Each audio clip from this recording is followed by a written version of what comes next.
शहरी कुत्ता सैर करने जंगल जाता था, तो वहाँ उसकी जंगली कुत्ते से दोस्ती हो गई। अब जंगली कुत्ता में सुक्का सड़िया जा, शहरी कुत्ते दियाँ वखियाँ भी बाहर निकली हुई। तो एक दिन वो जंगली कुत्ता कहता, यार तू की खाना है? मतलब मैं दूध पीना, मैं गोश्त खाना, पराठे खाना। मतलब यार मैंने तो सुक्की हड्डी भी नहीं लगती, मैंने भी ले चल, मैं भी कोई खावा पीवा, कोई मेरी पसलियाँ भी भरी जावें। कहा हाँ आओ चलो। उसको लेके चल पड़ा। जब वो जंगल से बाहर निकले तो सूरज की रोशनी आई, तो उसने देखा उसके गले में पटा पड़ा हुआ था। मुझे उन दो अंग्रेजी की किताबों में भाई ये एक कहानी याद है, हरफ बहरफ। तो वो कहने लगे, यार ऐ की है? क्या ये पटा है? क्या ये क्या होता है? क्या ये नौकरी का पटा है, गुलामी का पटा है।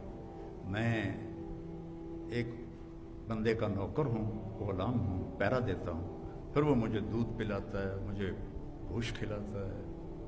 ये पराठे तो मैं अपनी तरफ से कह रहा हूँ, पराठे खिलाता है, अंडे खिलाता है।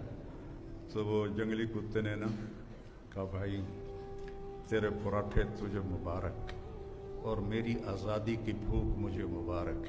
मैं आज़ाद रहकर भूखा रहूं, ये मुझे पसंद है ग़ुलामी के गोश्त और दूध से। तो जा, मुझे मेरी आज़ादी मुबारक।